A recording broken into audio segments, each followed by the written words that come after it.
Kia ora team, and welcome to Big Boys Boxing, where we're all about exactly that. The big boys.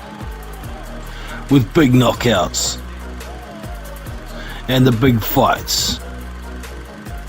So let's get into this.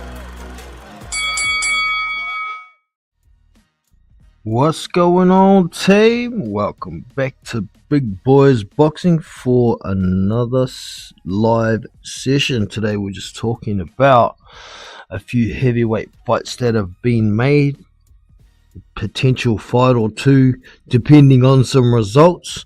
But as per usual, just let me go and get my ass into the chat channel. There we go, I am in there. Make sure the mic's working in there. Yep, she good. Get over here. Drop a link for anybody who may like to jump on. Pin that shizzle to the top. There we go.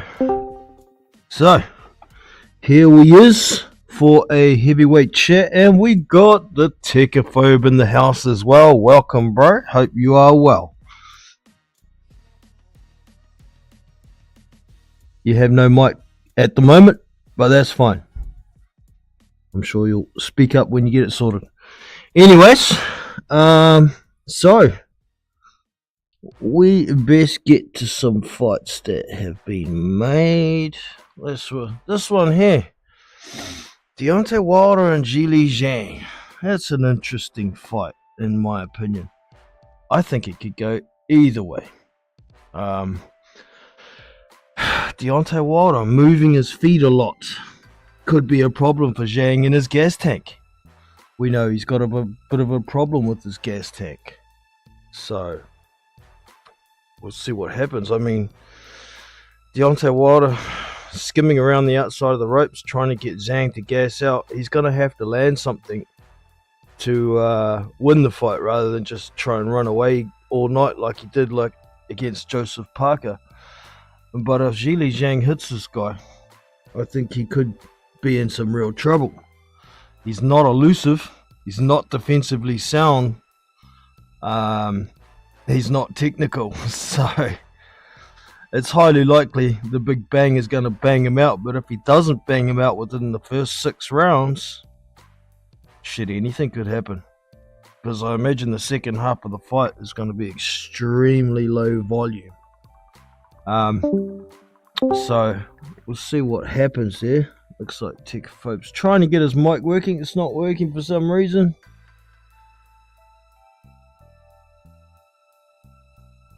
That's a bummer. Check your default mic in your computer sound settings, or go to voice and video settings in Discord and check there. Go to the settings cog on Discord, scroll down to voice and video down the side, and you'll be able to select your mic if it's not there. I assume you can hear me anyway, Techophobe. Unusual that it's not working like normal. It's usually pretty good when you drop in a voice channel. So let me get back over here. Nothing in. Oh, here we go. What we got down here? Steven in the house. What's going on? Formerly known as Marla. Good to see you in, bro. So yeah, this Deontay Wilder v Zhilei Zhang fight is gonna be on. There we go. We got you now. But I can hear you YouTube if you can mute that. Thank you. We got you live. There we go. Was it your Discord settings? Sometimes they change by themselves.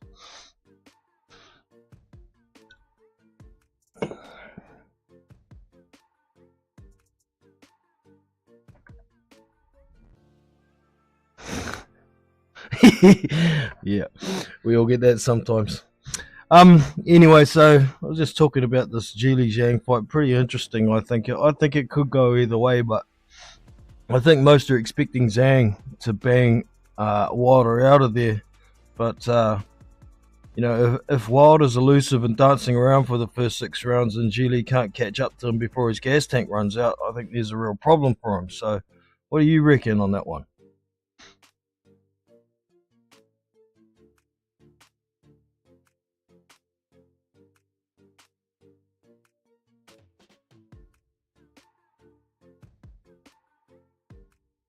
I don't know about box intelligently, but slip around the ring and run away is the kind of thing I mean.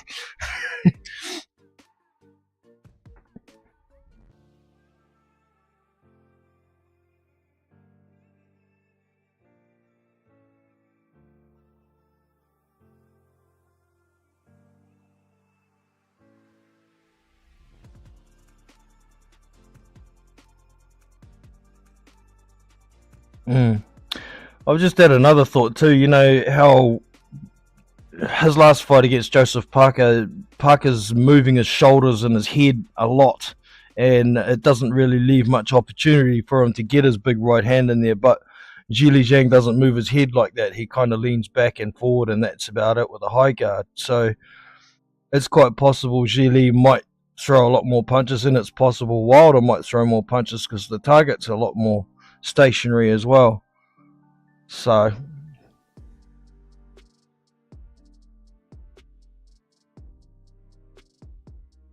yeah, he seems to have a hell of a chin, doesn't he? So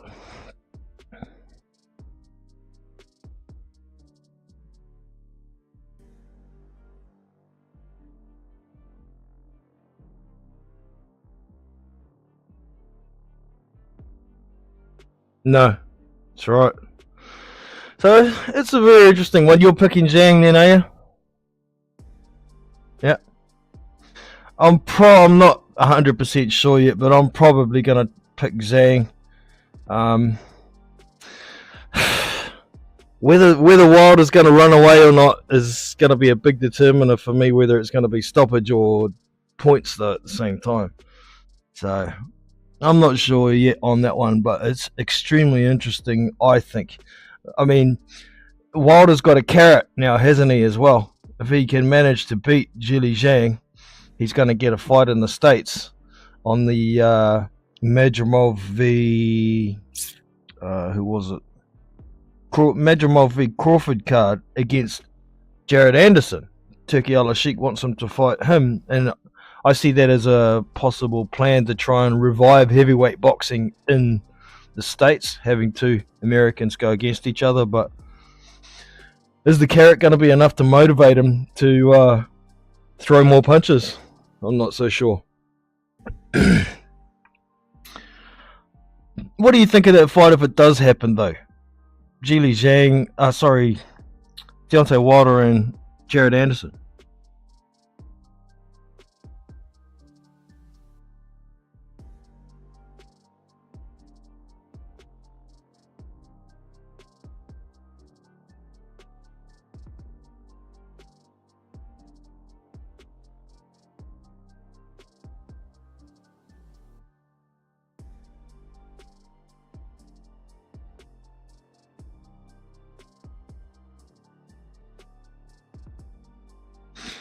Yeah, I'd probably pick Anderson as well, but you know he's showing some vulnerabilities as well lately, so it's interesting. But I don't think there's too much to talk about that unless it actually gets made. I mean, it could probably still be made even if Wilder loses, but I don't know if Wilder would be keen on it if he loses. It might be all over for him if he loses. Um,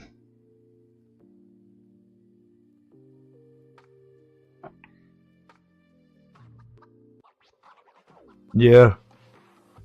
Yeah, he's like a lamb to the slaughter. I seen G-Man posted a video. Deontay Wilder is a lamb to the slaughter, and maybe that's the way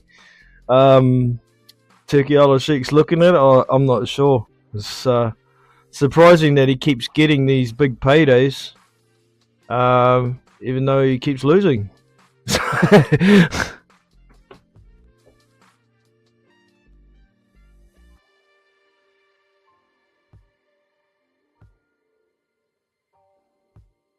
Not at the moment, I don't think. We've got Hannibal in the house as well. Good to see you, bro. He's giving you shit in the chat. Tech Babe. We've got Aussie in the house as well. Good to see you in. Zhang has 3 rounds in the tank. Yeah, well, at 291 pounds he does, but if he manages to get himself down in the low 270s or late 260s, we might see a bit more from him, but I think that was the arrogance of a puncher coming in that heavy. I know he was only 4 pounds lighter in the second fight against Joyce, but Joyce isn't a elusive fighter who's gonna, move around all night. Or when he does try to, it looks wrong, and he paid the price. So Gilly's got to come down in weight for this fight, because Wilder's not very technical, but he's a hell of a lot more mobile than Joe Joyce, that's for sure. What's Steven say here? I'm going for Zhang. Yeah, Zhang by stoppage in the first 6 rounds. That makes sense. If you're going to bet on something, that's probably the way to go, but I don't know what the odds will be like on that. I haven't looked at them yet myself. I'm sure the Tech Babe has. Have you got any idea how those are looking? Zhang v Wilder. Yeah.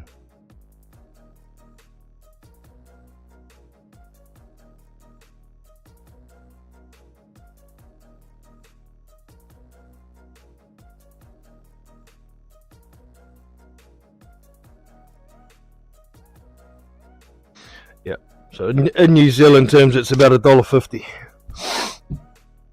Yeah. Okay. Okay. Yep.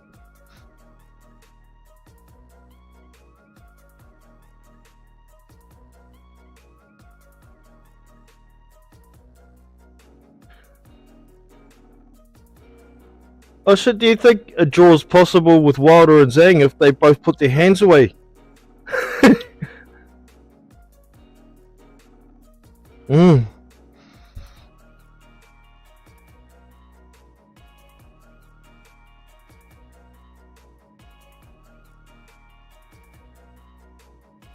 That it's a problem when the target isn't stationary for a lot of punches. He did pretty much the same thing to Zhang, except for the 2 times he got knocked down, didn't he? So it makes it hard to hit him.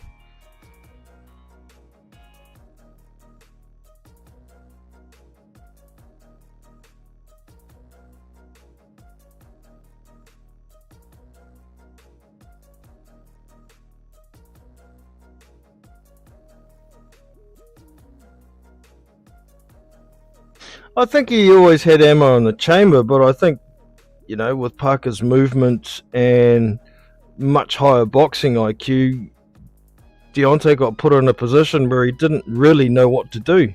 There wasn't many opportunities being presented for him, and Parker was moving so much that he didn't know how to make the opportunities. Nothing seemed to be working for him. He couldn't land the right hand. He was always falling short with the jab. Man, he wasn't even trying to jab to the body at all. That might have done, something for him, but I think just the skill deficiency from Wilder was the biggest thing in that fight. And it could be very much the same against Zhilei Zhang, because he is very skilled, even though he's not as mobile. So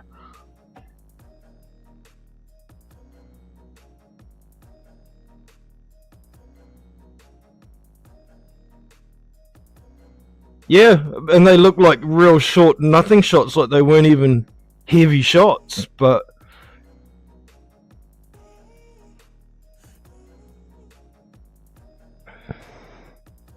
Yeah, pretty much. He kind of ran into it with his face at the same time, doubled the impact with that one. But it's still speculation about whether Robert Helenius was actually knocked out or was he acting. A lot of people have been saying that, but I think Helenius was done. Yeah. So it is what it is. But yeah. What else have we got in the chat here? We can hear you, Jono, but not Techophobe. Oh, okay. Hold on a sec. Can you just say something there for a minute, Techophobe?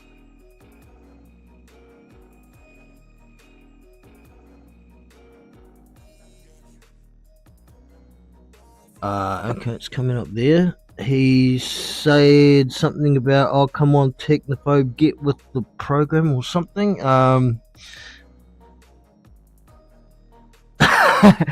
Right, I'll just see if I can fix this. Okay, sorry, my audio must be messed up here. Browser audio, comms audio. Okay, say something again, Technophobe. Okay. Alright, it's not coming through there. I know where to go to fix it.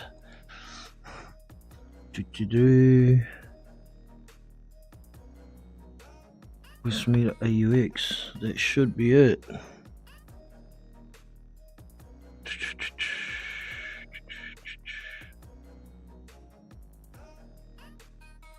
West meter AUX input. Oh, come on, where is it? West meter input. Okay, we'll try that one. Say something now? Still nothing. No, still nothing. God damn it. Why is this not working? Might be Discord set up wrong. Maybe. Give me a sec. This digital audio. No, we want voice meter AUX input. That one. Go to Discord settings.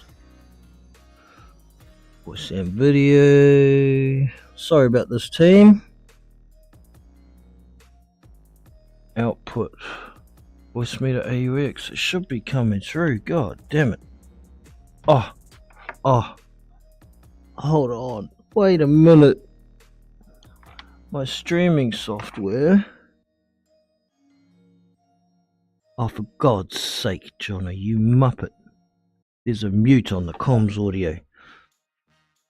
Alright, just a sec, take that mute off. Okay, say something now. There, we got you now, Techophobe. Good stuff. Alright. Let me know in the chat, does that come through right now, team? Hopefully. Sorry. Thanks for the heads up there, Stephen. That was a big stuff up. Yep, we can hear Techophobe. Sweet. Thank you. Yeah, so it wasn't Techophobe's fault, Hannibal. It was me. So I got to get with the program. Whoops.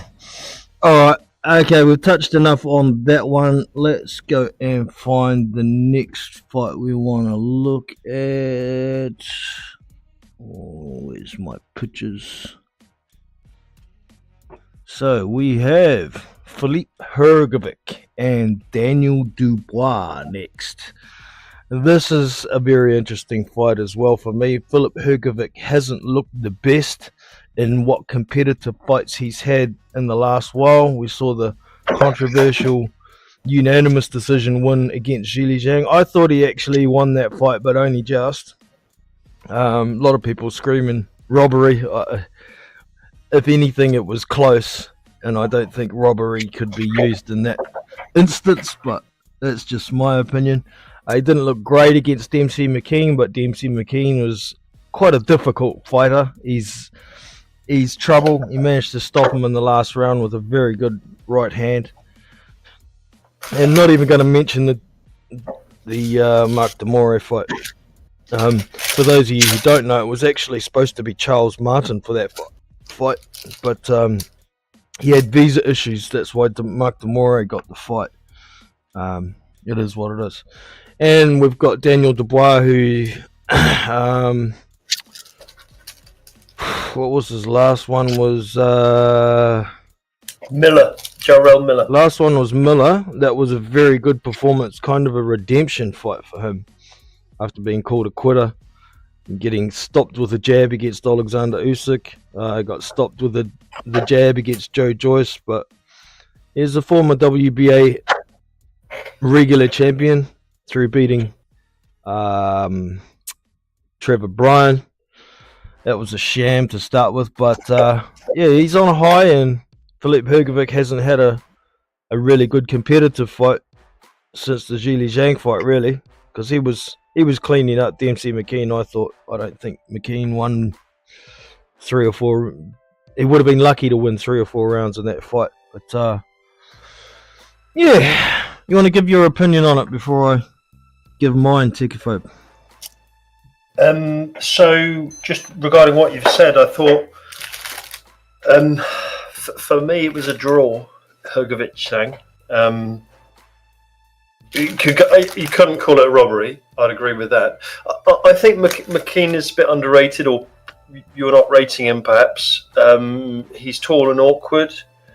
I think he was unbeaten until then. Yes, he was. He's sparred with all kinds of good. He's always hanging out with the Furies and all that.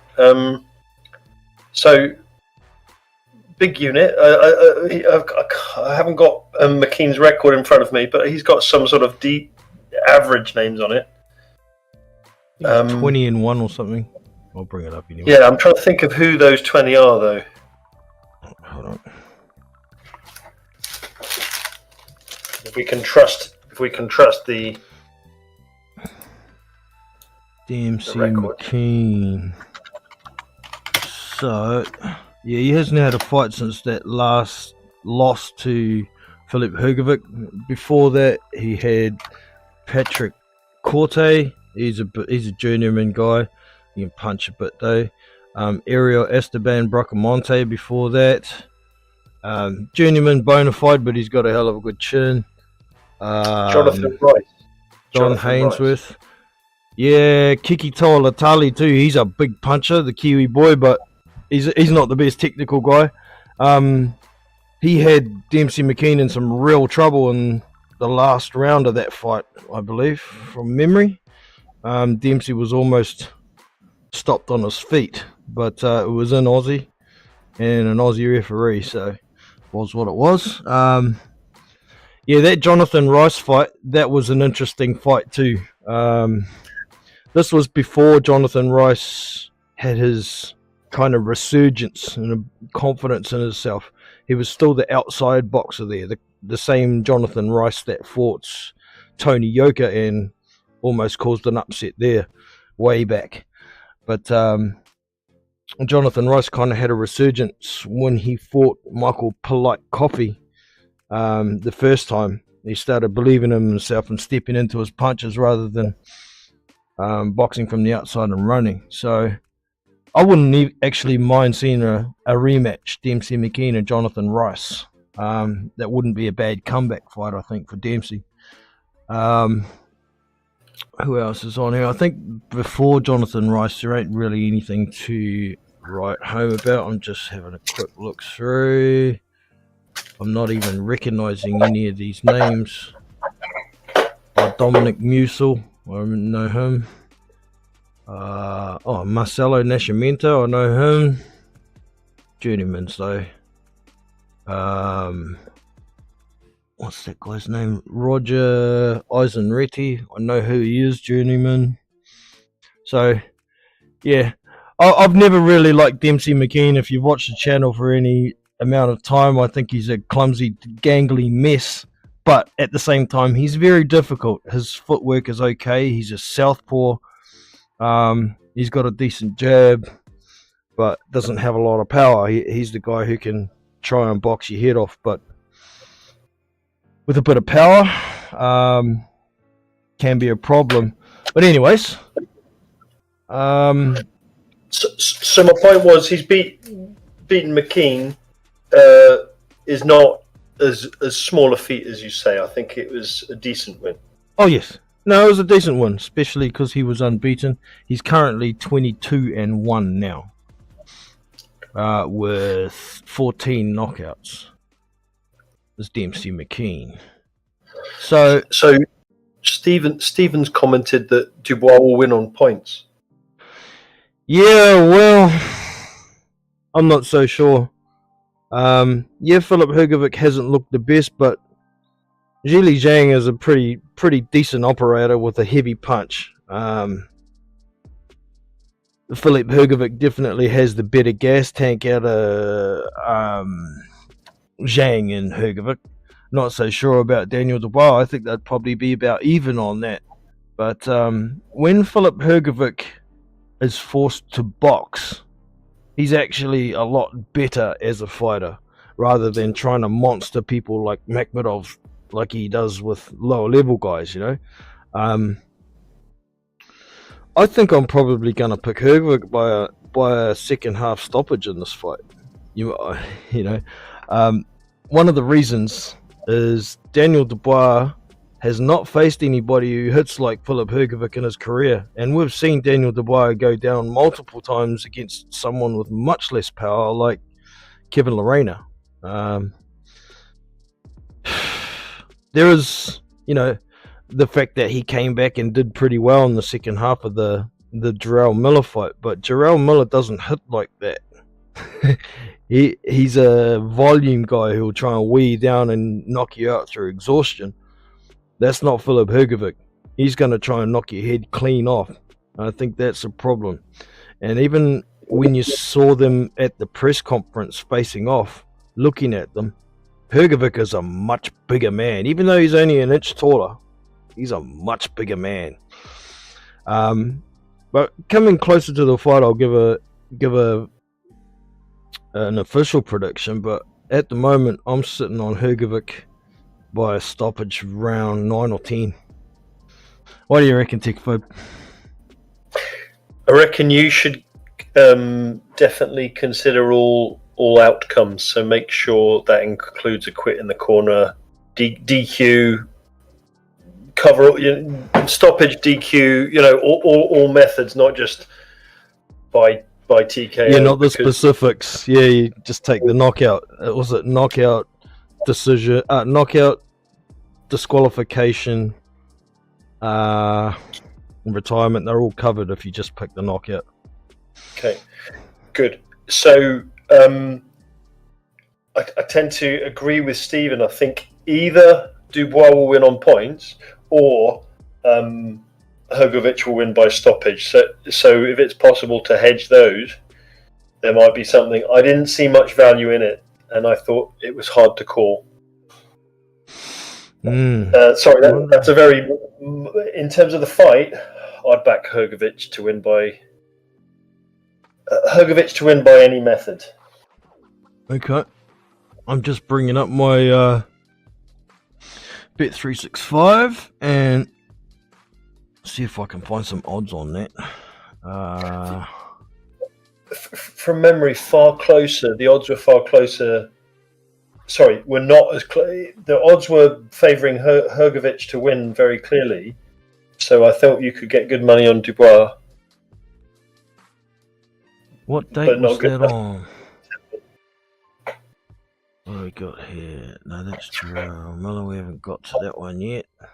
So, Dubois Hrgovic is on 1st of June. Okay. Yeah. Right. Get back to it. Where are you? There it is. Scroll down. 1st of June is what we want. That's 5th of May. There's very little time between Wilder Zhang and a potential Wilder Anderson. Yeah, well, 3rd of August is when it's proposed for, if it's going to happen, eh? Yeah, so that's July, the whole of June, the whole of July, and none of August. It's 9 weeks. So someone's going to have to knock someone out in 3 rounds, or he's going to have to knock Zhang out within 3 rounds and not take any damage. I should think, again, as Stephen pointed out, Zhang's most dangerous in the first few rounds. Yeah. Definitely. So it's going to be a hell of a first few rounds if it is a knockout in the first. Everybody's swinging. Wilder, Zhang, Bivol. Where the hell is it? Oh, there it is. Dubois. Oh, they've got no options yet. So they've got. Hold on. Who's fighter one? Daniel Dubois is fighter one. They got him at 275. So that's put $1 on, you get $2.75 back. So I don't know what that would be in your odds. About 2.5 to 1. Even, yep, 1.5 to 1. So yeah. It's not enough for me. I'm afraid to bet on Dubois. Yeah. Look cold and clean at the CV. Dubois has, again, some respectable wins. He has wins over Nathan Gorman. He has wins over, was it Argon Makiki? Oh, is he? No, Dino. Oh, Bogdan Dino. Bogdan Dino, thank you. Romanian. He has Jarrell Miller in a very close fight. Hrgovic has, at least technically, Zhang on his record. Who else are Hrgovic's good wins? Oh, none really. I mean, Eric Molina. At the end of his career, there was Amir Mansour at the end of his career. There's not a hell of a lot else on there really worth mentioning. But the only thing that helps him really, that is better than Daniel Dubois, is having a big amateur pedigree. Besides that, his professional record isn't that great. No, I've just brought it up here. He's banged out a lot of people in the first 3 rounds, including Molina. Then he's gone quiet with lesser boxers again, just banging. Everybody on his record is banged out. He's not gone. And Rydell Booker went 5 rounds. Yeah, he's got a Kevin Johnson on there too, isn't he? Decision. Everybody's got a Kevin Johnson decision on their record, surely. It will be early doors, if so. In the amateurs, he lost to Yoko, beat Lenier Perro, beat Ali Demirizian.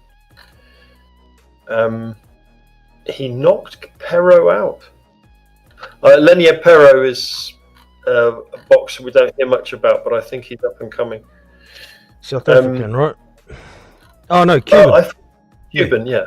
That's right. Go ahead.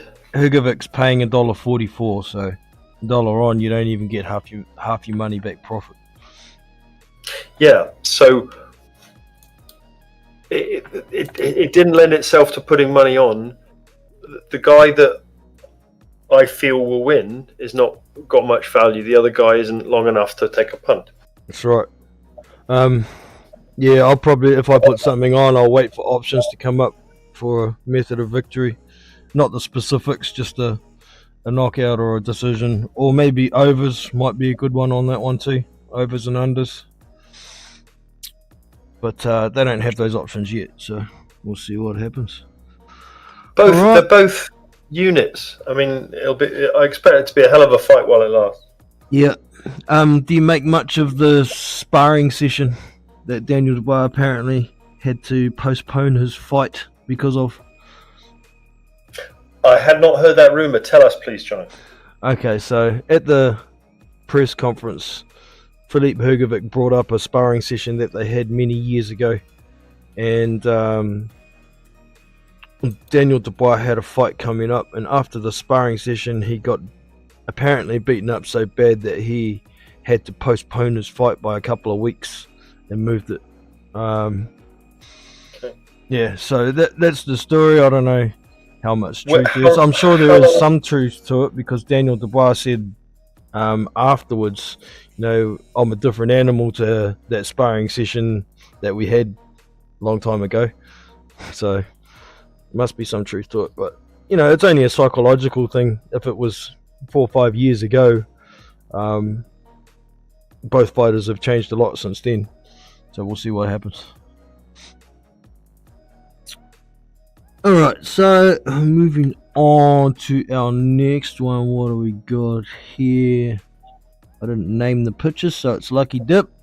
Badoosh, we've got Big Pharmacy Miller versus Andy Ruiz Jr. This is going to be on the 3rd of August on the Israel Madrimov and Terence Crawford card. This one intrigues me as well. A lot of it's going to come down to what kind of shape the guys are in. Jarrell Miller in his last fight was way too heavy, but he only had 2 weeks notice for that fight. Andy Ruiz hasn't been in the ring for 23 months by the time it comes around. Last fight against Luis Ortiz.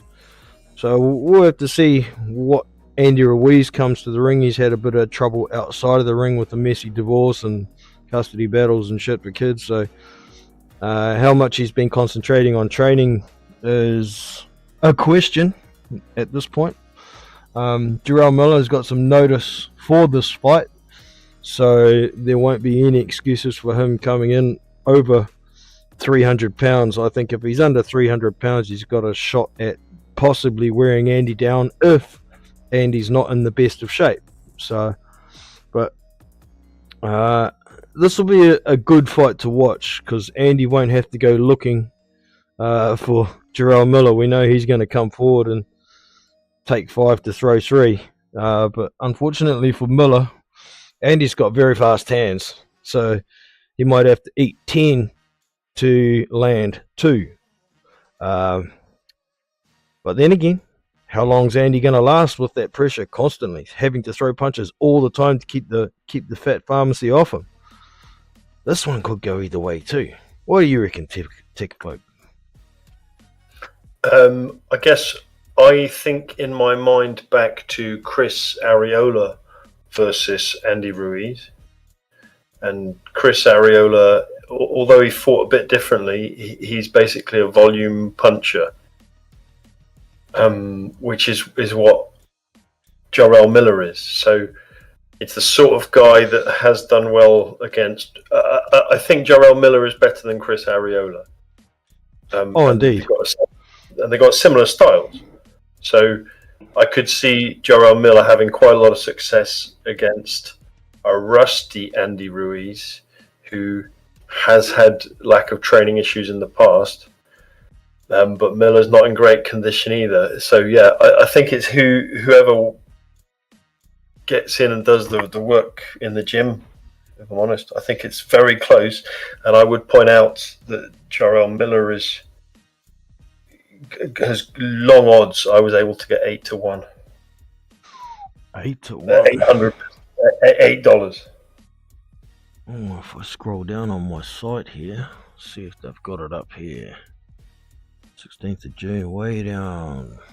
June, August we want.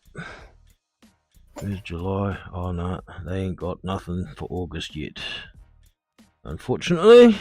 Oh no, here we go. 4th of August. That's the one. Bottom of the page. Andy Ruiz. Oh no, who's that? That's Andy Cruz. There he is. Andy Ruiz Jr. is paying $1.27. Wow, he's a huge favourite against Jarrell Miller.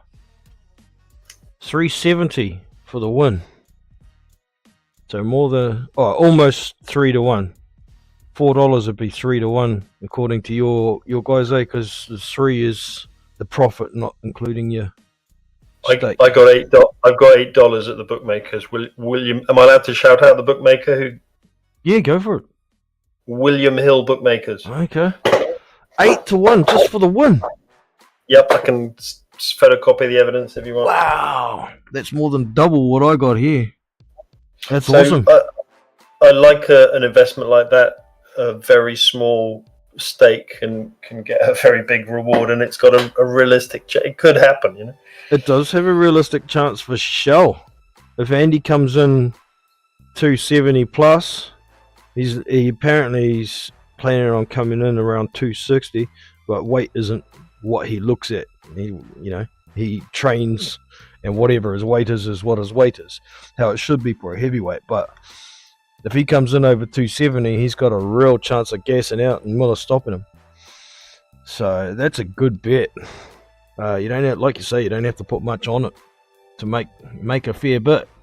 And if you're actually thinking Andy Ruiz is going to win by a decision, which I think is probably going to be the outcome, you obviously got your bet on that. But if it doesn't happen, you're covered. Yeah, that's a fantastic. I would feel bad if I had some money on Andy Ruiz as the starting bell rang. My heart would be in my mouth at $1.27.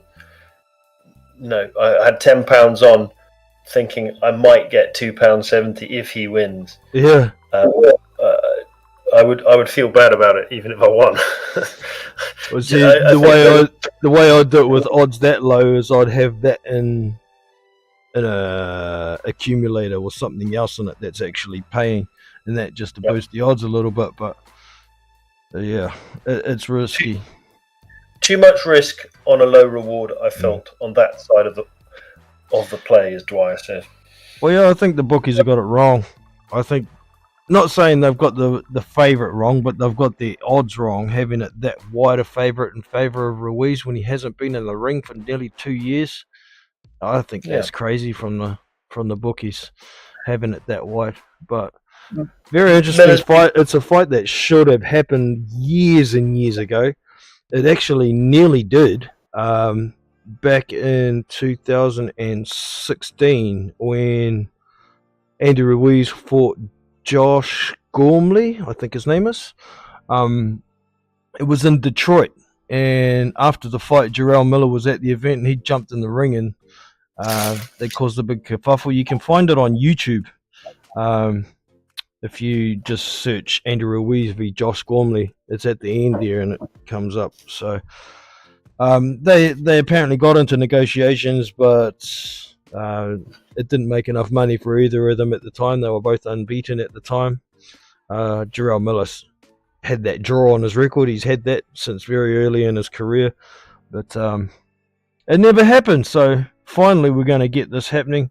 A couple of American heavyweights trying to revive the heavyweight division in America, because, man, those boys have got some work to do. None of them want to fight each other, so it's taken, what's his name, Prince Turkey Milkshake, to get these guys in the ring. And if Wilder can win, there'll be another all-American heavyweight dust-up that'll be worth watching. So, well, big ups to Prince Turkey. I'll ask you, eat a man. Any more to add on that one, Tekaphobe? No, just we've been spoilt with boxing lately. Thank you for this. I don't know what you call it, podcast thing. Live. Yeah. Thank you, and thank you, John. And thank you, Prince Turkey. I like you. Fantastic for boxing. I think he's taken it. It was just on its knees. Yeah. Now we're spoiled. There's heavyweight fights that are happening that I haven't even been talking about because we're spoiled with all the good shit now. Yeah, another fair point. I mean, we have fights down your way coming up. So this 12th of May, I've got here Goodall versus Hooney, and Hemiahio versus Brown. Brown.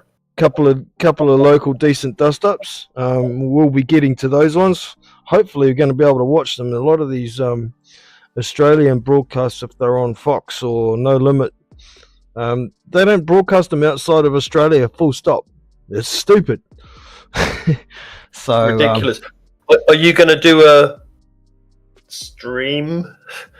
If I can find a broadcast, I'll definitely have a live on Discord, and you know how we do with the boys in there talking while the boxing's on.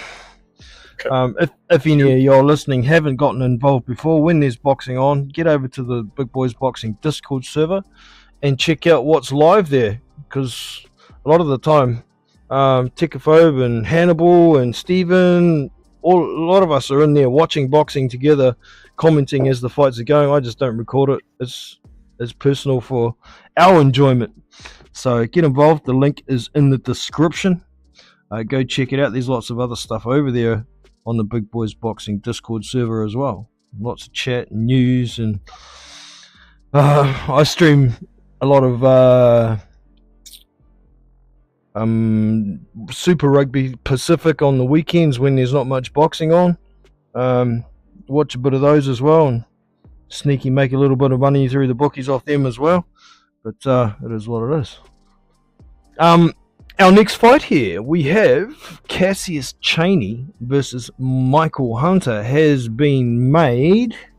It's not actually on BoxRec as yet for some weird ass reason, but it is on Tapology. It is scheduled. Where's the date on it? It's for the, is it the 6th of the 7th or the 7th of the 6th? It might be the 7th of the 6th. Dates are all backwards sometimes.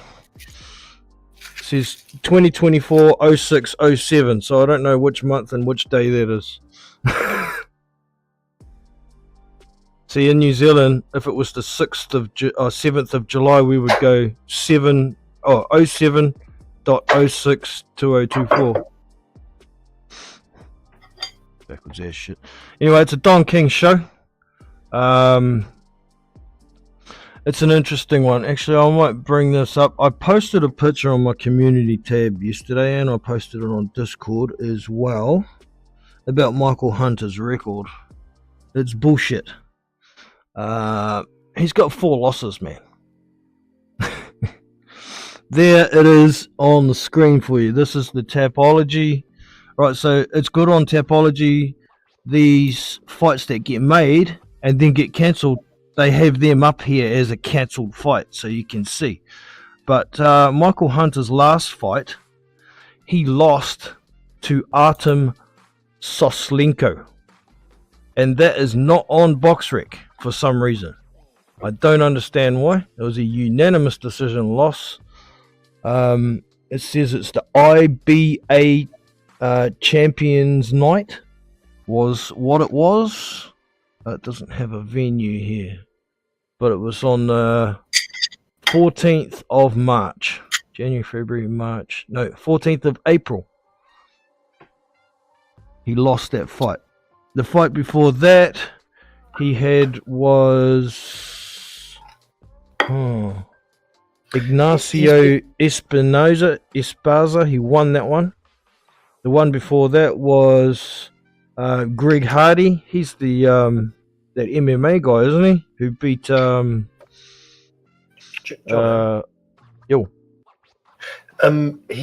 Hunter's been doing a lot of exhibition fights lately. Some of them just one rounders and various formats where you do a round against everybody, sort of thing. So that might account for some unusual competitors. Okay, well, before the Greg Hardy fight, he fought this guy Devon Young. He fought him 3 times in a row.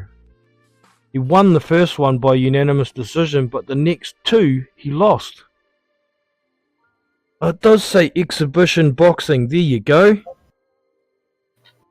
Exhibition boxing. All 3 of those matches were exhibition boxing. So that's why they're not on there. What about the Soslenko one?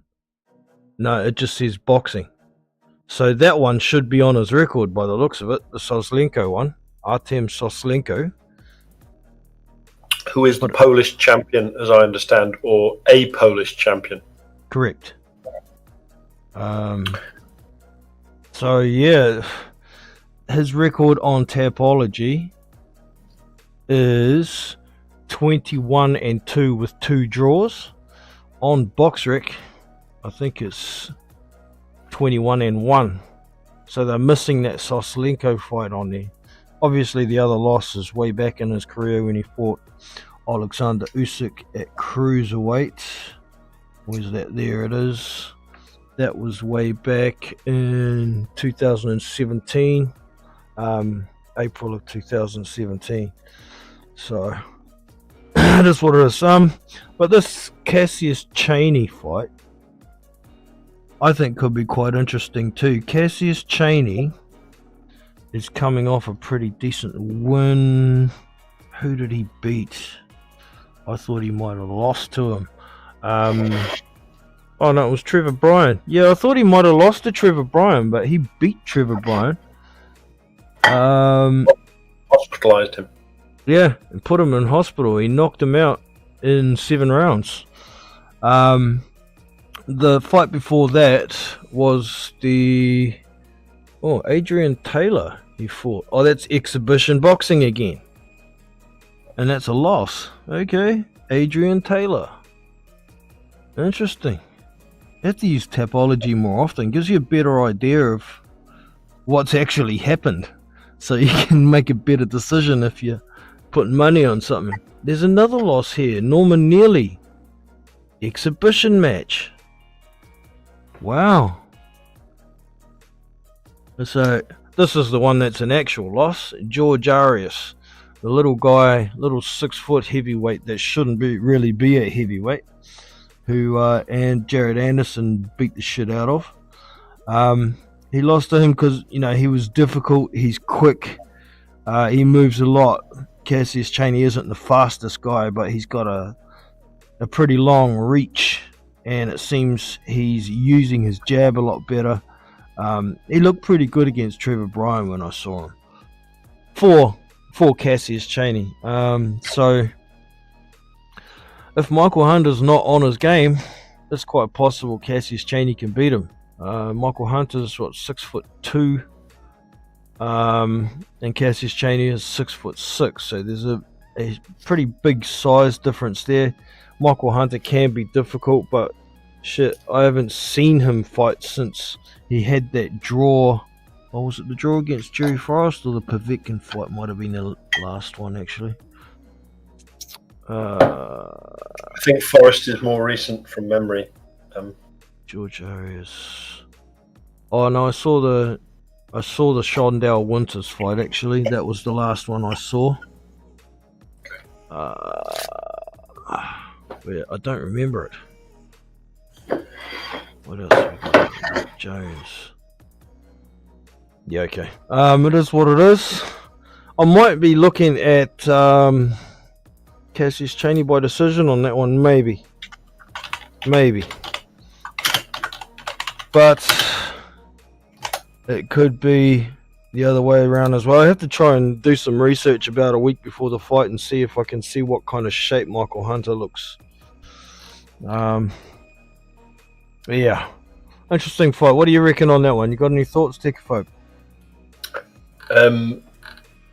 Again, a lot of these matchups are actually quite good. There are no total one-sided fights, but I think Hunter's been on the slide for a long time now. I think we've probably covered that possibly in another live or podcast. Hunter's looked... I'm a Jerry Forrest fan, so I'm going to have tinted glasses on this one, but I thought Forrest won that. I thought Forrest won that on the spot when it happened too. I remember it was on Triller.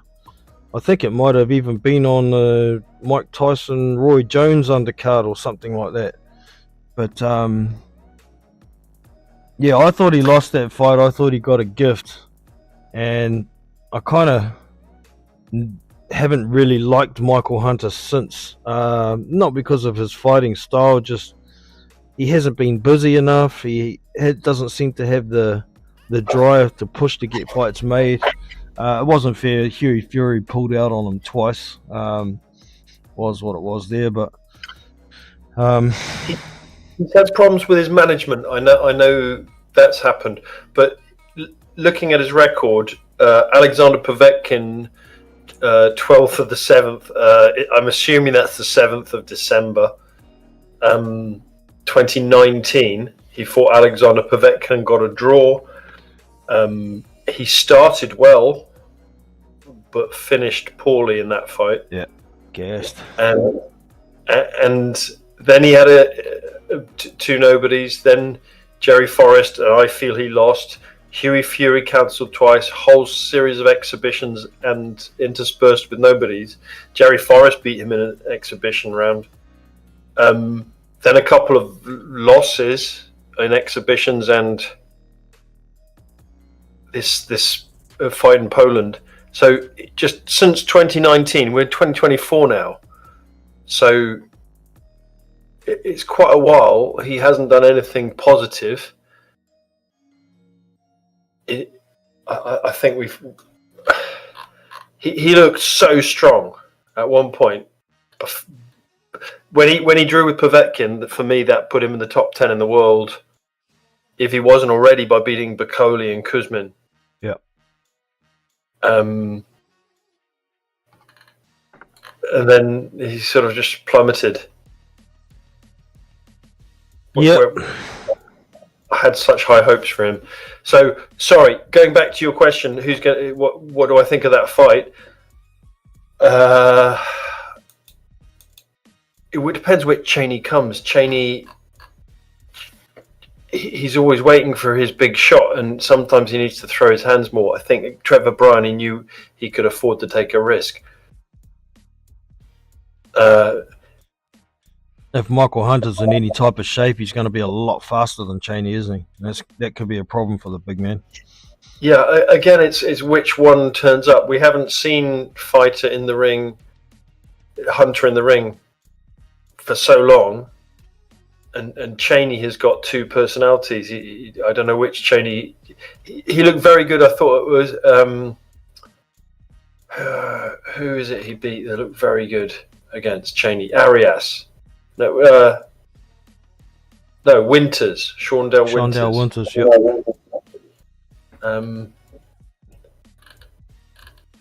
I don't think Cheney ever really had that much, so I'll probably go Hunter anyway. Actually, but I wouldn't. It could be a good one to go overs on. Yep, overs definitely, but I wouldn't like to call it. I won't be parting with my money on that one. Sorry. Fair enough, mate. Fair enough. And that's a good way to gamble. If you're not sure, don't throw something at it just for the sake of it, because you're probably going to lose it. It's the way it happens. Yeah. All right. Yeah. So a rough pick. I'll go Cheney just on points, just for now. But that's just a guess at this point. So not official, but give you an idea of how I'm thinking. All right, what have we got left here? We have... Oh, that's the last one I've got pictures of, I think. But we do have the undisputed fight as well. But that's... I mean, I've kind of given my opinion on that to a degree already. It's a tough pick for me. Oh, you got a blue avatar on YouTube. That's unusual. Usually a red one. Oh, you're a red one on Discord as well. Cool. Anyways, we got that undisputed fight. I'm still gonna pick Alexander Usyk at this point, but I don't know. With so much time to prepare for the fight due to the cut, thanks to Argon Smokichi. Was it June 8th or something like that? He's had plenty of time as Tyson Fury to get his ass back in shape, but are his old legs, his battle-torn body, gonna be enough to keep the little buzzsaw off him all night? I'm not so sure. If Tyson sticks behind his jab and tries to keep it long, as soon as Usyk gets inside, shut him down, grab him, and the ref lets him, then sure, Tyson Fury can win on points. But I've got the sneaking suspicion Tyson's legs aren't going to be what they used to be, even if he gets all the weight off.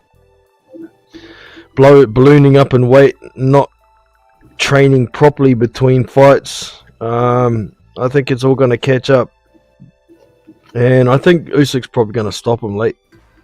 Due to exhaustion, probably not knock him over or anything, but he's going to be so exhausted from the buzzsaw peppering him all night. I think he's going to stop him in round 11 or 12. What do you reckon, Tikaphobe? I think you've summed it up quite nicely. Usyk on points or Fury by knockout early or mid. I personally have Usyk by any method. Yeah. Better bring the odds up on that actually and have a look. I think we've seen so much gaming and chicanery by Fury. I don't think he'd do it if he didn't think he needed to try and somehow get a bit of an edge. And I don't think he has. I don't think Usyk's been fazed by all this. No, you can't mess with his mind, eh? He's not that type of dude. He's just focused. I don't care what you say. I'm coming to do a job. This is for my legacy. I don't care what you say. Let's just fight. Yeah, I think Fury's alienated a lot of the support base, which used to feed his ego. Yep. I'm not saying his ego needs feeding, but I think that was part of what he enjoyed. Perhaps I'm wrong. I know only what I see in interviews, but I watched the longer interviews, not just the where he's calling people names. Yeah. I just think he's tried to make so much fluster about it. I think it kind of backfires a bit. He's tried all this flustering, and it hasn't worked. That would take some of the wind out of my sails if I were the flusterer. Maybe Fury's made of better stuff. Was it the 8th of June that card was on? 18th of May. Oh, So 18th of May. Oh shit, Jalalov- we're nearly there. Yeah, we are. Sorry, that's earlier. I didn't know what you were doing, Jono, going through each fight by fight. And earlier on, I thought you said, have you got any extra thoughts? I thought, hang on, what about all these good fights? There we go. 18th of May or 19th of May here in New Zealand. A huge card. Jalalov Prasovic. I can't say I know much about Prasovic. Moses Itwama versus Mezentsev. I don't know Mezentsev at all. That'll be 2 rounds. Okay. That was my feeling when I placed on at 1 to 50. Yep. Kabayel versus Sanchez. Division below, Opataya versus Bridis. And Fury versus Usyk. It's a big card. Tyson Fury is now the favourite. Usyk was the favourite. That's good for me and good for you too. Tyson Fury is paying $1.80 and Usyk is paying $2. But if we go to the methods of victory, Tyson Fury by knockout is $4.33. Tyson Fury by decision is $2.75. Alexander Usyk by knockout is $6, and by decision for Usyk is $3. A draw is paying $15, a bit lower than they usually pay for draws because it could be on the cards. Can I just add that shop around for that draw? I made the mistake of buying it at $16 and I on my way back from the shop I found 18. So shop around, you can probably get higher than that 15. Yep. I'm just gonna bring up, what have I got here? Round group betting. 6-round group betting. Alexander, where are we? Is that 6 rounds? Oh no, that's... So I would point out that just as a word of caution, that fight could be a draw because yes. If there's any politicking involved, you know what I mean, to boost a rematch, what could be bigger than the first undisputed in a quarter of a century? Well, it was undecided, the rematch. Yep. Usyk by stoppage 6-12 is $8.50, and $6 for Tyson Fury, 7-12. There was another one I looked at because Alexander Usyk, if he likes to turn it on in the last 4 rounds. So I've got 4 round groupings here. 9-12. Tyson Fury $9. Alexander Usyk $12. 9-12. Interesting. So I think Usyk's gas tank is inexhaustible. There's no. He will be throwing shots in round 12 if he's there, which he will be. yeah, indeed. He's very well trained, very well schooled. There's not much you can pick out of Alexander Usyk besides his potential, kind of lack of power, but he makes up for it with his volume. So Some people will say body shots. I don't necessarily agree with. a lot of people are fixated on that low shot from Dubois, and then they go back to the amateurs where he was 19 years old and got dropped by Beterbiev by a body shot, and it's like 2 times. Nobody likes body shots, man. The problem with trying to land body shots on Usyk is the dude's always moving. It's not easy to do, and how he positions his body with his guard and how he leans forward and backwards and moves his feet in and out of range. He's very hard to hit to the body, especially for a big man who's 6'9" against a man who's 6'3". The target's pretty small. So, No. it's it is what it is. But I've got Tyson Fury as favorite now. They didn't before. They had Usyk as favorite. So interesting. Yeah, and actually, last night I went back and rewatched a couple of fights, and Kabiel v Makhmudov was one of them.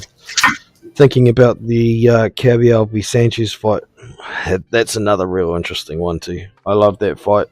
I'm picking Kabiel. I think, actually, they got odds on that one too.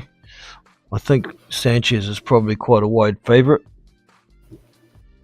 I got $1.70 two-way on Kabiel. Okay.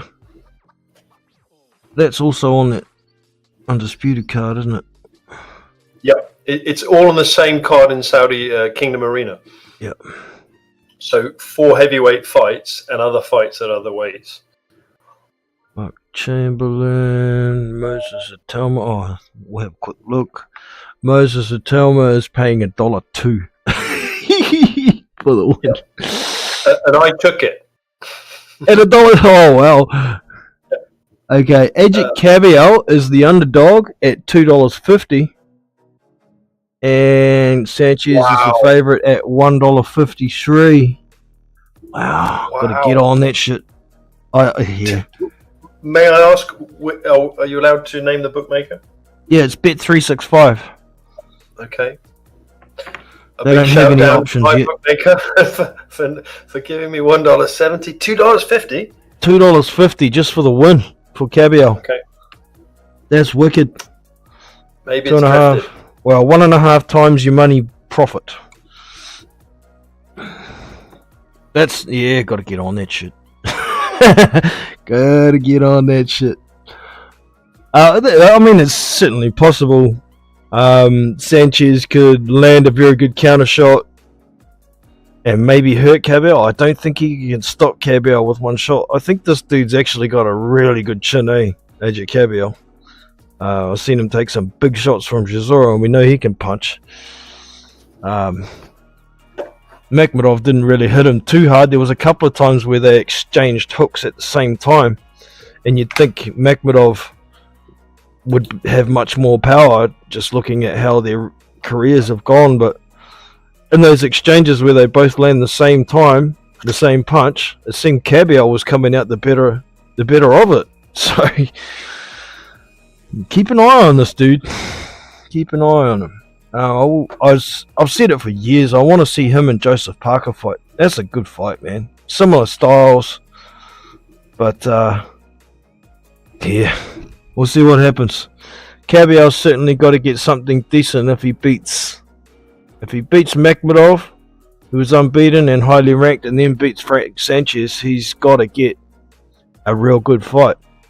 And the same goes for Joseph Parker too. It's quite interesting how Turki Al-Ashik is saying he wants Joshua to fight the winner of Dubois Hergovic or the winner of Zhang v Wilder. I think that's only if Wilder wins because of the name value and the money that's involved.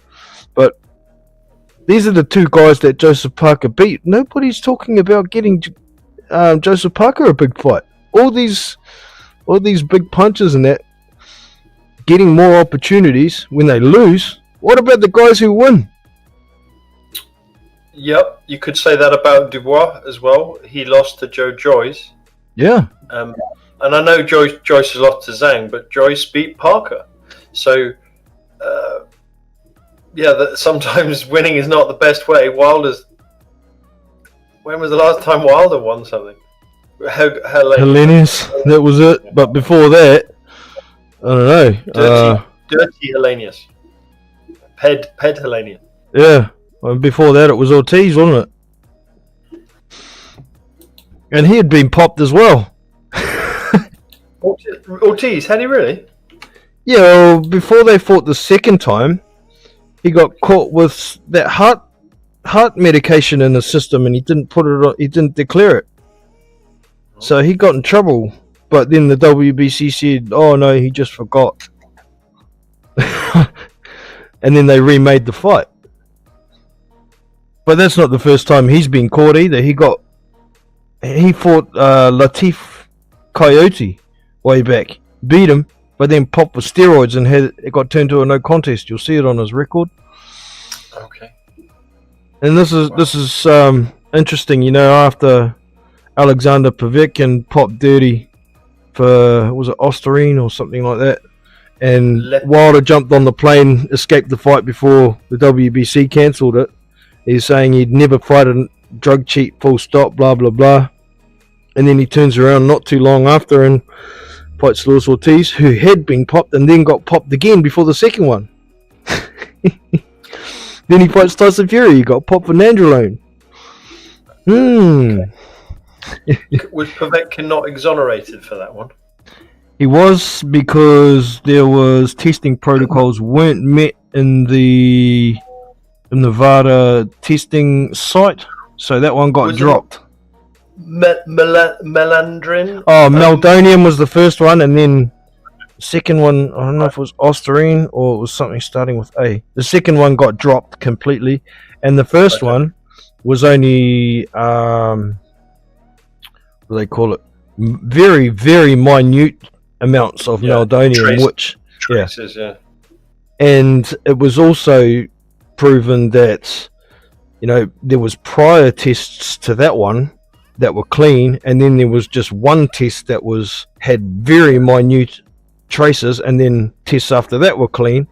But that very same year, that was the year that meldonium had been outlawed, and all Russian athletes had been fed on the shit for years. So who knows how much they were taking and how long it takes to get out of your system. They had some estimates for how long it takes to get out of your system. But that changes between people who have different metabolisms and things. So that was never really that accurate.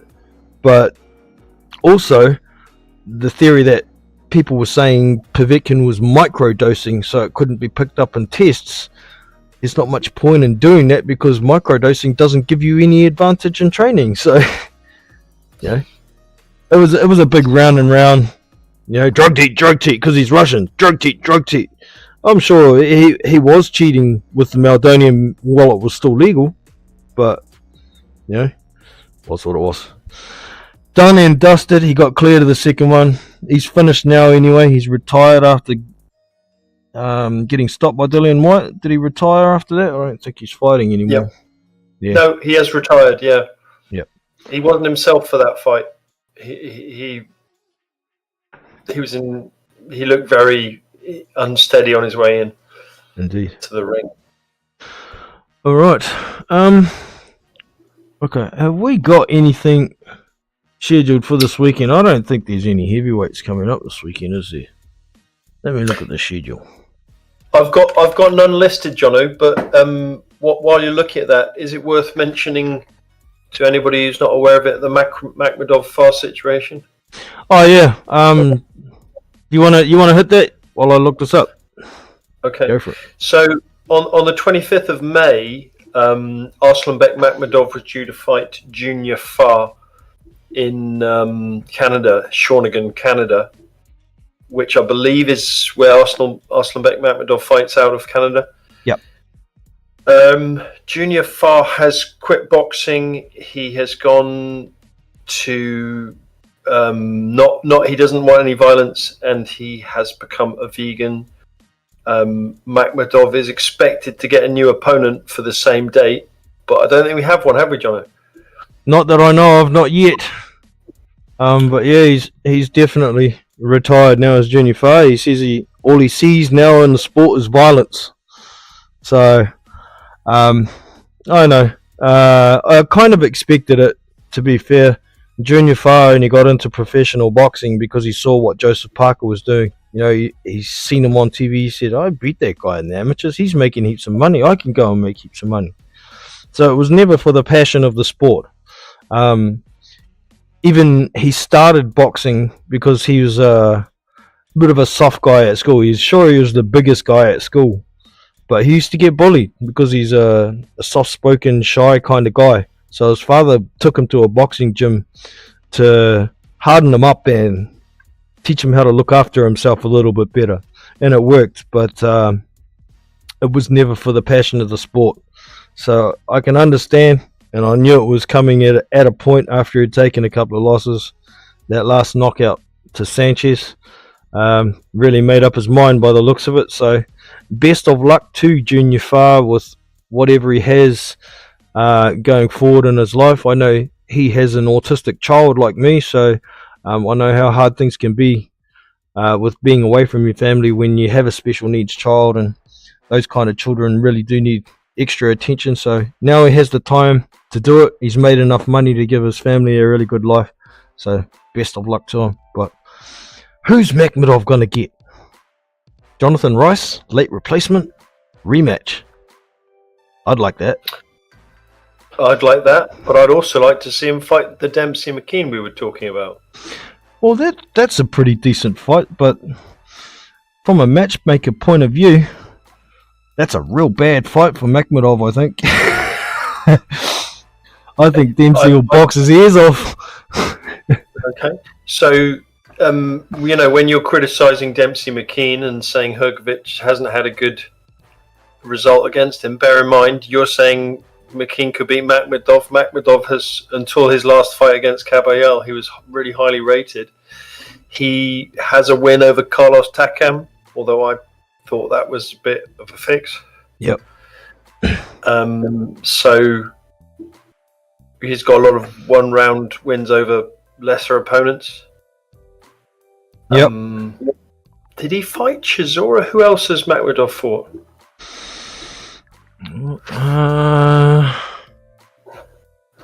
I'll bring it up. Hold on. I keep closing my topology. Here we go. Arslanbek Makhmudov. Box rec. So Michael Valish, Marius Vac. Yeah. Sorry, Michel. Yeah. Michael. Okay. Michael Valish, Marius Vac, Erkan Tepe, Pavel Sauer, Dillian Carmen, Jonathan Rice, Jason Bergman, amongst others. Do you know Dylan Carmen? Yeah, he had a fight. Wasn't it with Dempsey McKean or? He knocked out Simon Keane. Carlos Negron. He knocked out Simon Keane. Thank you. That was he knocked out Simon Keane, and then they had a rematch, and he knocked out Dylan Carmen. Yeah.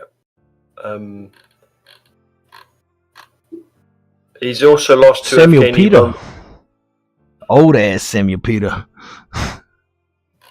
Did he beat him as well? Yeah. Yeah. So there's a lot a lot of journeymen, a lot of veterans, a lot of no hopers. I'm sorry, Pavel Sauer. Yeah.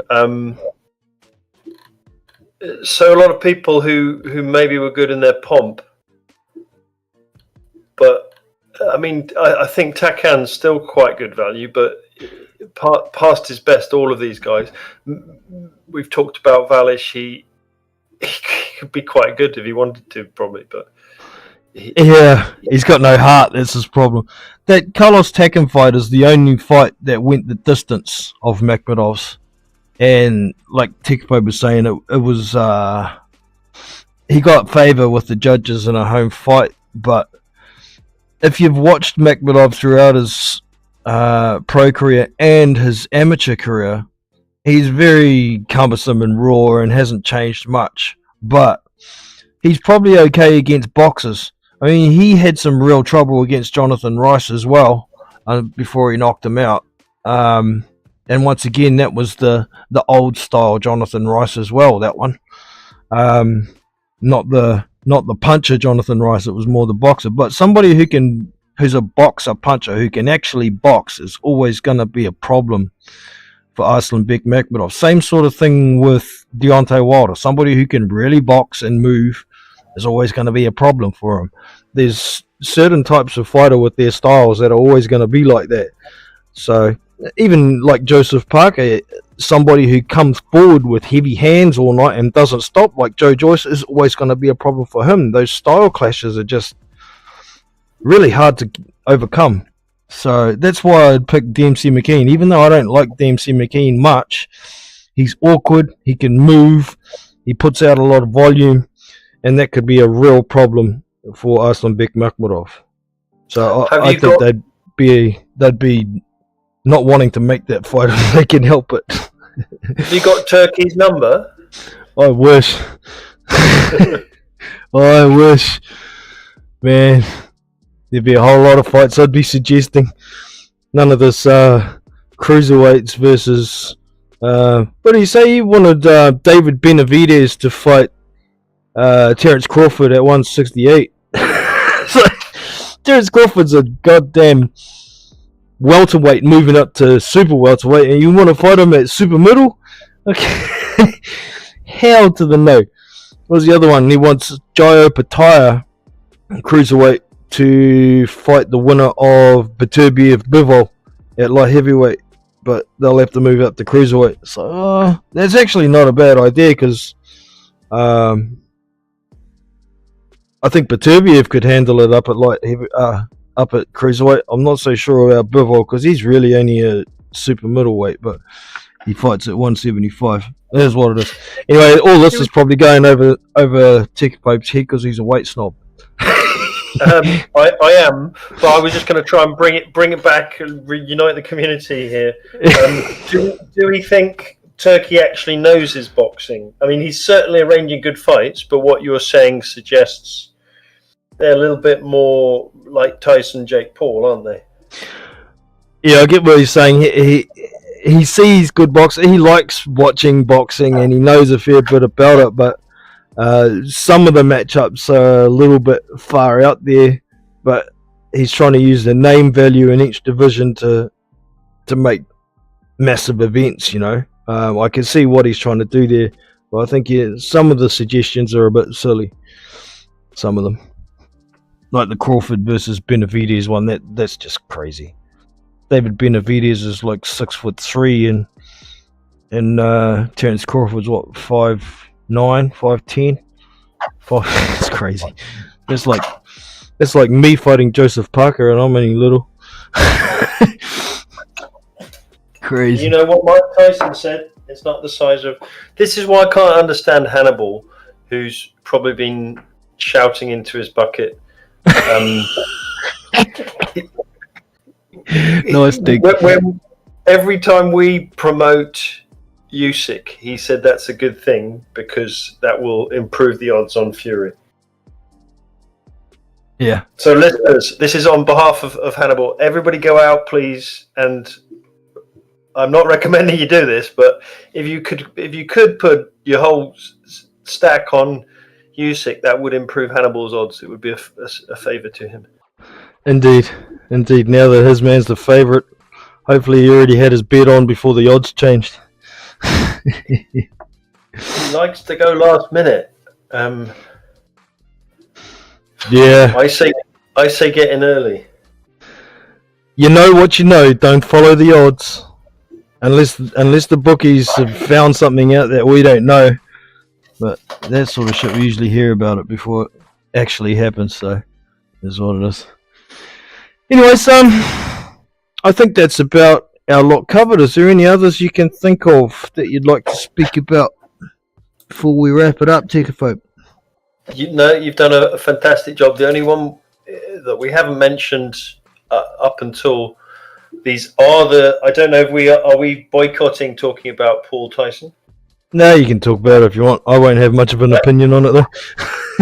Just exactly what I was going to say. I don't have much of an opinion on it. So there is that on the 20th of July. But close to hand, Richard Torres is fighting Brandon Moore on the 18th of May. Ooh. I would like to see Torres slowly lift his opponent. So maybe Brandon Moore is better than the class he's been fighting. I don't know. Richard Torres. But that, I believe, is in the States. I do not know where. I mean, Jermaine Franklin is due to fight somebody on the 23rd of May in Detroit. I did see a news story about that, but I can't remember. So Brandon Moore, for y'all who don't know, is an up-and-coming American prospect. He's 14-0 presently. He's orthodox. He's 6'6", so he's going to be 7 inches taller than Richard Torres. Is he 5'11" or something like that? Eh? I thought he was 6'2". Oh, you might be right. I'll bring him up. Here we go. You are correct. He's 6'2" with a 76-inch reach, southpaw. But to give you an idea, we'll just rattle off a couple of names on Brandon Moore's record. His last fight was Herman Olguin, bona fide journeyman, who was 9-6 with 1 draw. Before that, he fought Robert Sims, another journeyman, 12-3, a little bit better journeyman though, that one. Elijah McCall, I don't know who that dude is. He's 12-3 with 1 loss, 1 draw.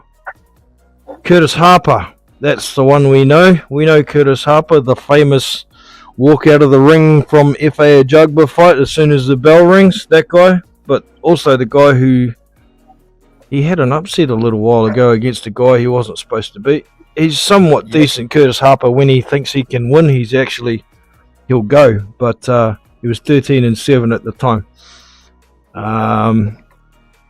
That's quite a good win, I think, for Brandon Moore, that Curtis Harper fight. There's not really much else on here worth mentioning. We're getting down into the dregs of the barrel. So Curtis Harper is probably better than anybody that Richard Torres has faced. That's a good point. Richard Torres hasn't really stepped up bugger all. What was his last fight? I remember that being somewhat of a step up. Oh, it was Don Hainsworth, his last fight. I'm talking professional. Obviously, in the amateurs, I don't know who Torres has come up against. Oh, he got knocked out by Jalalov very badly at the World Champs. Who is fighting? We haven't said anything about this one. Do you know Jalalov's opponent, Prasovic? 18th of May in Saudi. Hey, Curtis Harper. Richard Torres has fought Curtis Harper. Oh, okay. What? It shows you what I know. He has. Shit. I don't remember that fight. He TKO'd him in the 8th. Oh, yeah, TKO in the last round. That must have been his last fight. No, there's been one after that. Okay. Don Hainsworth was his last fight. Richard Torres. Wow, have I got the right guy here? Yep. I think I had overs on Harper. Yeah, it was like over 2, and I took it. And okay, good. Yeah, my old fart brain isn't braining today. I don't know why I can't remember that to go to the doctor and get checked for Alzheimer's, I think. So, Brandon Moore fought Helaman Olguin on the 2nd of March, and I can't tell you what happened, but it went over 6. It went the distance. Yeah, I'll tell you that. Which fight did you say? Oh, Herman Olguin. Torres fought Curtis Harper on the 9th of December. UD. And 8 rounds. Okay. Yeah. I'll go back down. Brandon Moore fought Robert Sims on the 4th of November, and Sims did not win, and the fight did not go the distance. So Brandon Moore fighting Curtis Harper was a no contest. I don't know what happened there. Let's see if we've got some details on the wiki part. We'll go to score first, because that'll tell us when the fight stopped.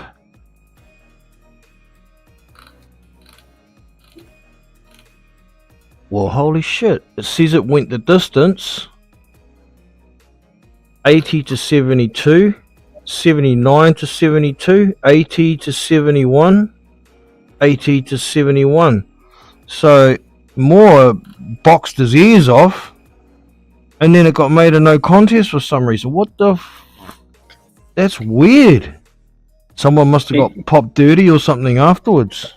Yeah. I wonder, you'd think if it, it must be more, because like Anthony Joshua, how he beat Robert Helenius, and then Robert Helenius popped dirty afterwards. That one's not a no contest, because the loser got popped. So is Brandon Moore a cheat, or what? What the? That's weird. I don't really think Torres... He boxed a little bit in his last fight, yeah. But he just comes in swinging against these bums, basically, so far. It hasn't really told us anything. I'm trying to think of Herman Olguin off the top of my head. Has he got a bit of a punch on him? Is that why you paid him a bit of respect or something? He's kind of tubby guy, right hand, you know. You wouldn't expect a whole box of tricks to come out of him. So at the time he was 9-7 with 4 knockouts, and he'd been knocked out 3 times. Olguin. More of a guy who covers up, if you know what I mean. He's also a southpaw, like Torres, and he was 6'3", so he's a very similar size and a southpaw. Half an inch reach advantage over Torres, so that's interesting. He gave him a lot of respect, didn't he, until the last round. I don't think Brandon Moore has a huge punch on him or anything. I believe I lost money last time he fought because I banked on him getting a bloody knockout, and he didn't against Olguin, actually. Olguin, yeah. So I had that wrong. Richard Torres, his last fight was Don Hainsworth. Yes, Hainsworth has a bit of a punch, I think, when he can land it. Let me look at how many knockouts he got. That was $1.02, and I took that as well, just so you know. 16 knockouts out of 18 wins for Hainsworth, but 9 losses and 6 times he's been knocked out with 1 draw. Hainsworth looks like he's in good condition, but I've seen him fold very easily, and I had backed him to last 2 rounds, and he didn't. So it's like a basketball player: look good first, play good second. Yeah. I think he quit on his stool in the interval between 1 and 2 as well. So I hope I'm not confusing him. Sorry, Haynes Don, if you're listening. Sorry if that's not you, but I think it is, and you let me down, mate. I'm not going to forgive that. Stab in the dark for that fight. Torres is on points. If you can get a method of victory, just a points win, I think is a pretty decent bet for Torres. Because he's 6'6" and he's got a jab, Brandon Moore could be an issue getting to him, but Torres will definitely have the activity to win the rounds, I think. We'll see. Do we know, as a final thought, Jono, from me, because I have to leave you, do we know what's happened to Pulev Char? Because Pulev was going to be fighting Char for the fake belt that Daniel Dubois had. And WBA regular. yeah, the one that Char, I suppose, reckons is still his. Yeah. Well, it should never have been his, perhaps, but he hasn't done anything to have it taken away apart from, I suppose, not fighting. Yeah, maybe. Well, he was supposed to fight Pulev. Pulev's team won the purse bid, and then Char didn't want to fight anymore because it ended up in Bulgaria. But that's his own problem, isn't it? Torn bicep, as I understand that. Yeah, that's what they say. I reckon that's horseshit. Possibly, yeah. But Pulev fought some other guy and looked okay. I thought it was a bit of a rejuvenated Pulev. He looked better than his previous outing. But I wondered if it was going to be rescheduled, because it's an important belt in that it gets you a chance to challenge. So Pulev's last fight was that guy they call the Hulk, the Polish guy that Martin Bakali went over to Poland and fought. Okay. It was actually not a bad fight. What's his name? Ivor Shavaduski. Shavaduski, yeah. We watched that one together. We did, indeed. No, we didn't. I slept through it. Oh, you found us the link, though, because it was a Polish broadcast or something. Yeah, that was before. We were watching the other card. God, what a memory we've got. We suck. Hey, we're good while the fight's on.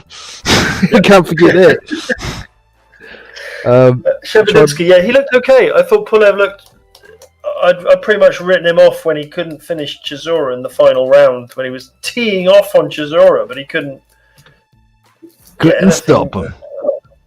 Wow, Chisora was there with nothing left, covered up.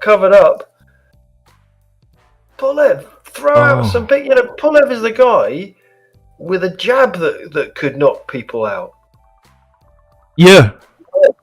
Used to be called the poor man's Klitschko, didn't he? With his jab. And he looked a little bit more...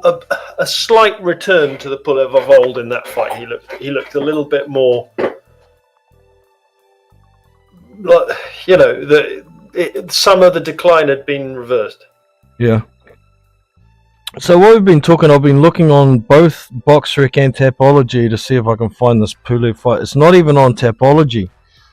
So, I don't know what's going on. I'm just trying to find some news through Google. What have we got? Birth name? No, we don't know that shit. When's this fight? Kubrat Pulev. Andreas Wojcik. No, that's an old one. Shit.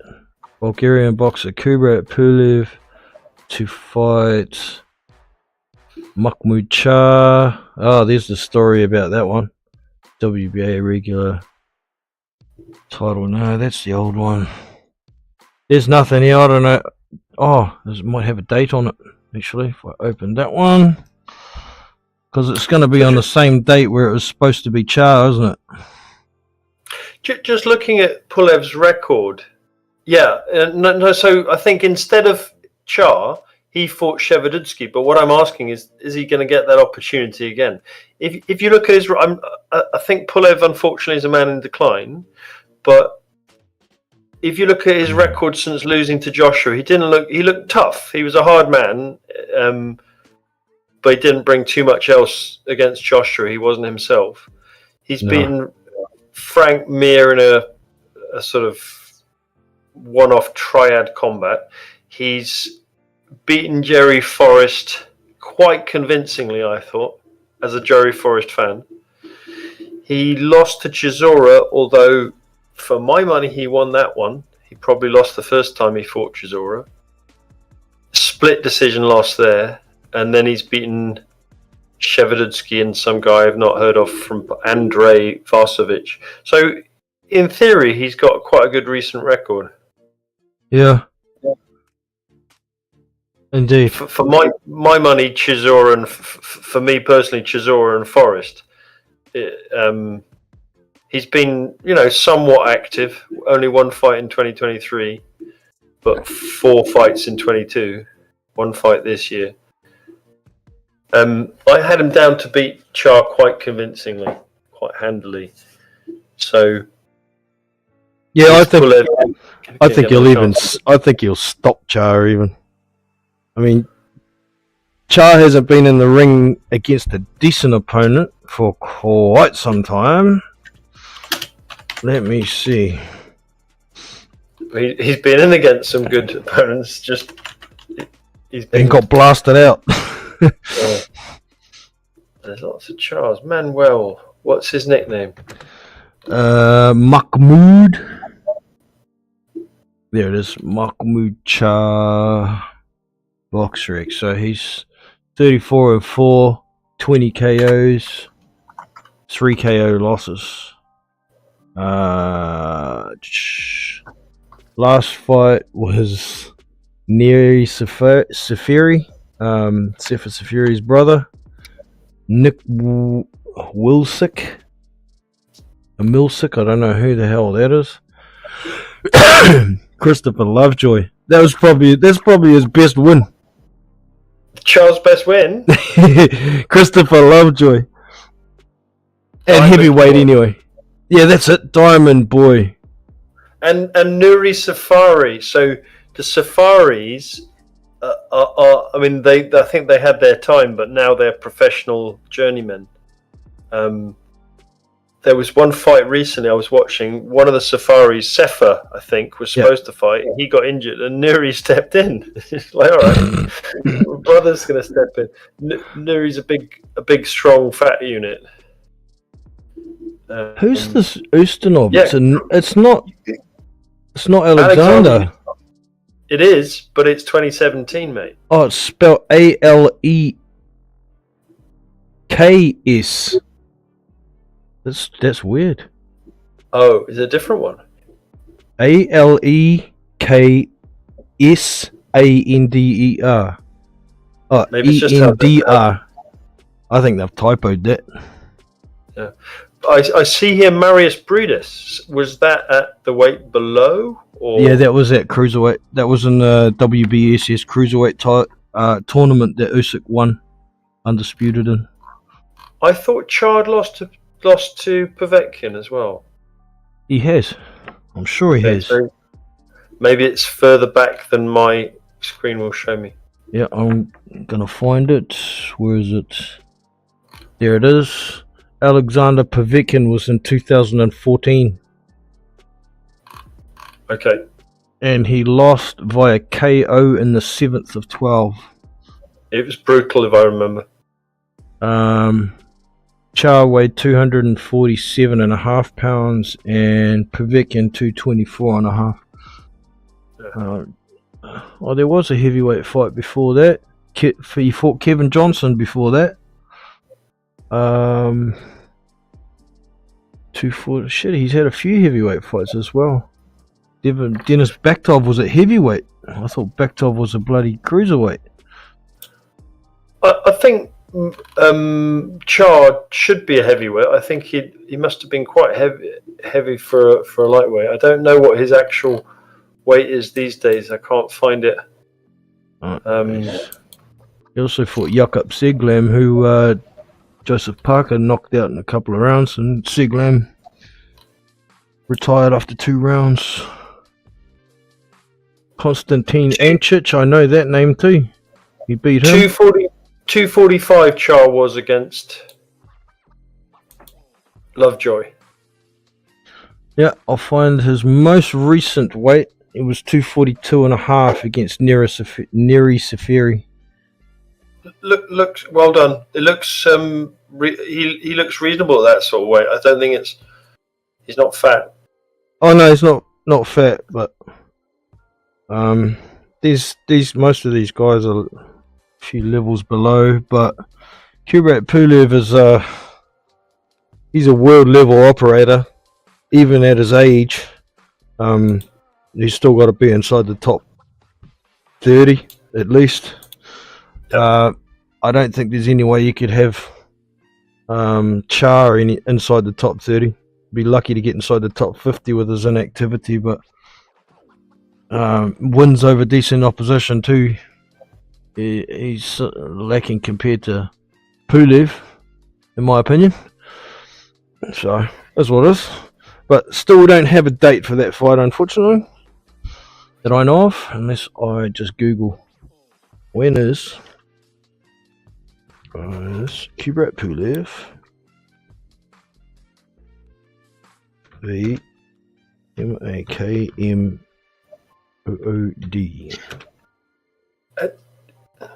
When is Kubrat Pulev v Manuel Char? Press, that's old. We'll click the news tab and see if it gives us better information. John, I'm sorry to be rude to you, bud. I've got to go because I've got to work tomorrow. Listeners, I leave you in Jono's capable hands. Sweet as, I've got to roll anyway. Been on long enough. But thank you very much for popping in. I appreciate it. And we'll catch you up with some boxing on the weekend probably. Excellent, Jono. Thank you. And very comprehensive roundup. Thank you. Cheers. All right, mate. Take it easy. That was the Tekaphobe, one of the regulars over on the Big Boys Discord server. Yeah, pretty knowledgeable. Has a good chat with us, and it's good to have some other opinions. The more input from different sources you get, the better analysis you can make, taking into consideration everybody else's points. So that's about it for our heavyweight talk today. We've got some good fights coming up. I'll be coming out with official predictions when we get to the fight week of each of these fights, so keep an eye out for that. But until then, I hope you have enjoyed. If you haven't already, make sure you hit that thumbs up, hit subscribe, and that bell icon for future notifications so you don't miss future content. And I'll leave you with that. So I'm Jono from Big Boys Boxing, and I'm out of here. See you. Alright team, that's all we have for you today. Hope you've enjoyed. Make sure you hit that thumbs up, hit subscribe, and that bell icon for future notifications so you don't miss nothing. Also, get over to the Big Boys Boxing Discord server. The invite link is in the description. There's lots of things you can find there, like fight links, boxing chat, prediction leagues, fight streams, and fight parties. So get into it. I'm Jono from Big Boys Boxing, and I'm out. See you.